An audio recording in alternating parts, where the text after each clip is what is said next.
श्री जगन्नाथपुरी से 10 कोस दूर पीपलीचटी ग्राम में रघु केवट का घर था। घर में स्त्री और बूढ़ी माता थी। सवेरे जाल लेकर रघु मछलियां पकड़ने जाता और पकड़ी हुई मछलियों को बेचकर परिवार का पालन करता। पूर्व जन्म के पुण्य संस्कारों के प्रभाव से रघु के हृदय में भगवान की भक्ति थी। वह अत्यंत दयालु था।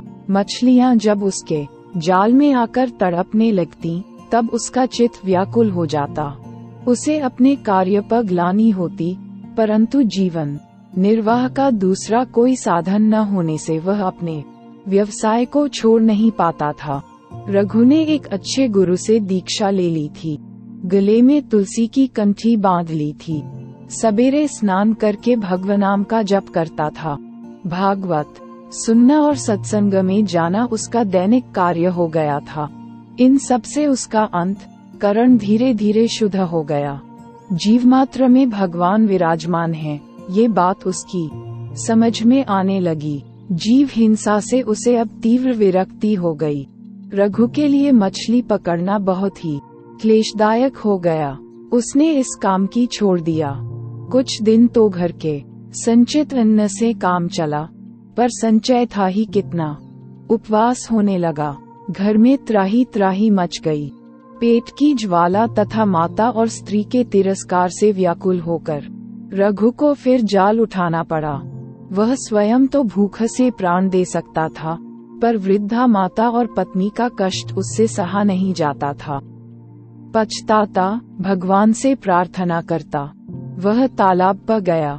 जाल डालने पर एक बड़ी सी लाल मछली उसमें आई और जल से निकालने पर तड़पने लगी। रघु का हृदय छटपटा उठा। उसे स्मरण आया कि सभी जीवों में भगवान है। उस तड़पती मछली में उसे स्पष्ट भगवान प्रतीत होने लगे। इसी समय उसे माता और पत्नी की भूखी आकृति का स्मरण हुआ। दुखी व्याकुल रघु ने मछली को जाल से निकालकर पकड़ा और कहने लगा, मत्स्य रूपधारी हरि, मेरे दुख की बात सुनो। तुम्ही ने मुझे धीवर बनाया है। जीवों को मारकर पेट भरने के सिवा और कोई दूसरा उपाय मैं जीवन निर्वाह का नहीं जानता। इससे तुमको मारने के लिए मैं विवश हूँ। तुम हरि हो या और कोई, आज मेरे हाथ से बचकर नहीं जा सकते। रघु ने दोनों हाथों से जोर से मछली का मुख पकड़ा और उसे फाड़ने लगा।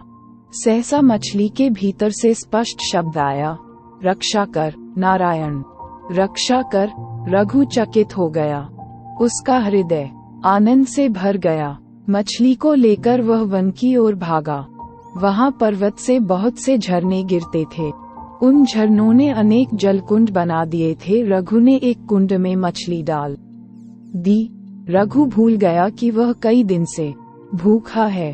भूल गया कि घर में माता तथा स्त्री उसकी प्रतीक्षा करती होंगी। वह तो कुंड के पास बैठ गया। उसके नेत्रों से 2 झरने गिरने लगे। वह भरे कंठ से कहने लगा, मछली के भीतर से मुझे तुमने नारायण नाम सुनाया। अब तुम दर्शन क्यों नहीं देते? तुम्हारा स्वर इतना मधुर है तो तुम्हारी छवि कितनी सुंदर होगी। मैं तुम्हारा दर्शन पाए बिना अब यहाँ से उठूंगा नहीं। रघु को वहाँ बैठे बैठे 3 दिन हो गए। वह नारायण नारायण की रट लगाए था। नारायण में तन में था।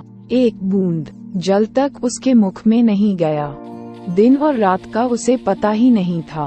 भक्त की सदा खोज खबर रखने वाले भगवान एक वृद्ध ब्राह्मण के वेश में वहां आए और पूछने लगे, अरे तपस्वी, तू कौन है? तू इस निर्जन वन में क्यों आया? कब से बैठा है यहाँ? तेरा नाम क्या है? रघु का ध्यान टूटा।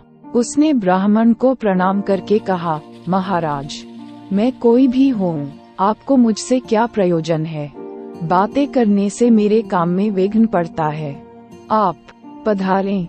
ब्राह्मण ने तनिक हंसकर कहा, मैं तो चला जाऊंगा, पर तू सोच तो सही कि मछली भी कहीं मनुष्य की बोली बोल सकती है। तुझे भ्रम हो गया है। जब कुछ उस मछली में है ही नहीं, तब तुझे किसके दर्शन होंगे? तू यहाँ व्यर्थ क्यों बैठा है? घर चला जा।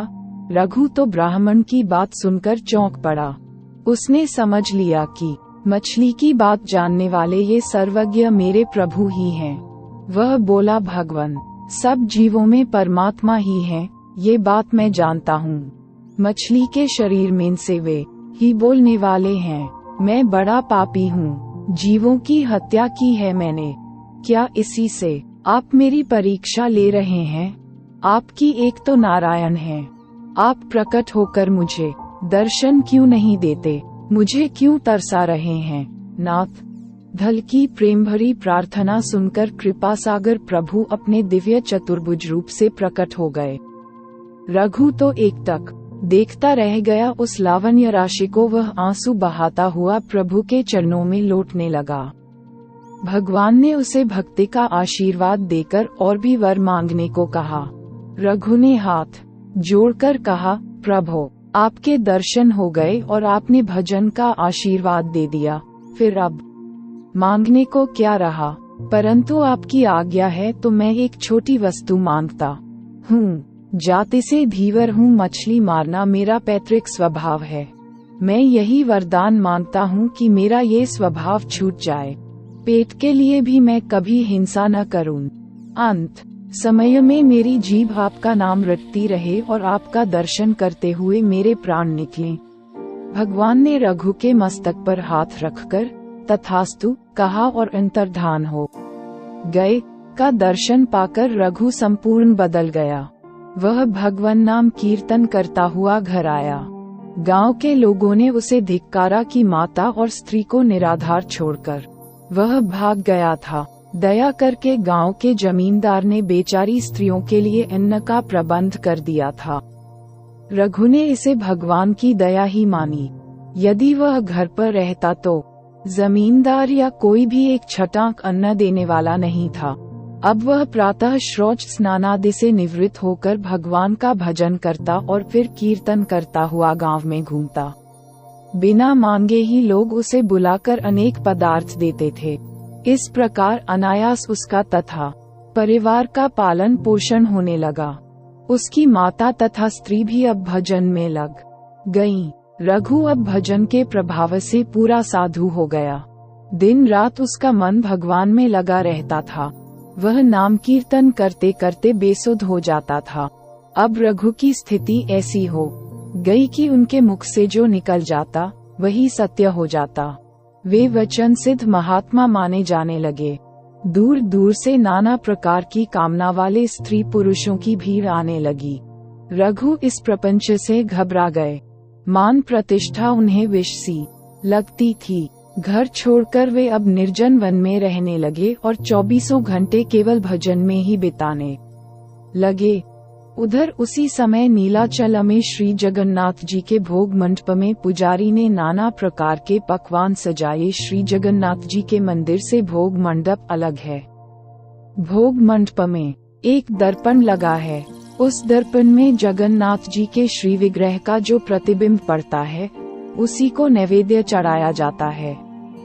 सब सामग्री आ जाने पर पुजारी जब भोग लगाने लगा तब उसने देखा कि दर्पण में प्रतिबिंब तो पड़ता ही नहीं है। दर्पण जहाँ का तहाँ था, बीच में कोई आड़ भी नहीं थी, पर प्रतिबिंब नहीं पड़ रहा था। घबराकर वह राजा के पास गया।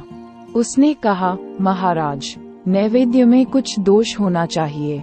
श्री जगन्नाथ स्वामी उसे स्वीकार नहीं कर रहे हैं। अब क्या किया जाए? श्रद्धालु राजा ने स्वयं देखा कि दर्पण में प्रभु का प्रतिबिंब नहीं पड़ता। उन्हें बड़ा दुख हुआ। वे कहने लगे, पता नहीं मुझसे क्या अपराध हो गया कि मेरी सामग्री से अर्पित भोग प्रभु स्वीकार नहीं करते। मुझसे कोई अपराध हुआ हो तो प्रायश्चित करने को मैं तैयार हूँ।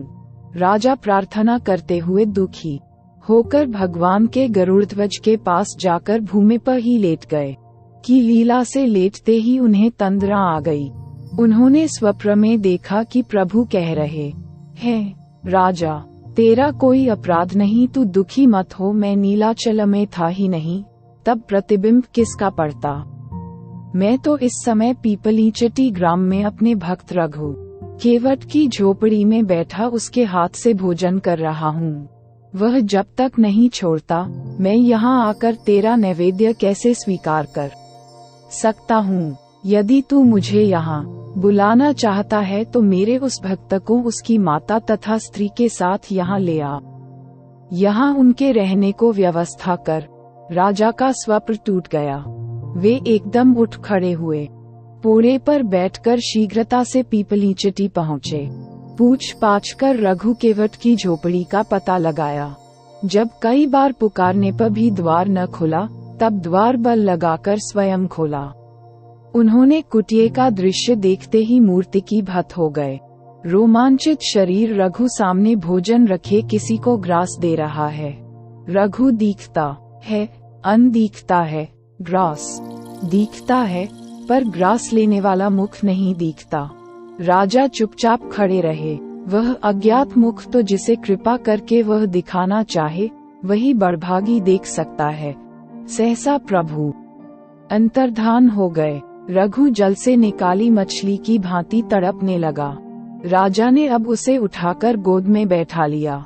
रघु को होश आया। अपने को राजा को गोद में देख वे चकित हो गए। जल्दी से उठकर वे राजा को प्रणाम करने लगे। उन्हें रोककर स्वयं पुरी नरेश ने उनके चरणों में प्रणाम किया।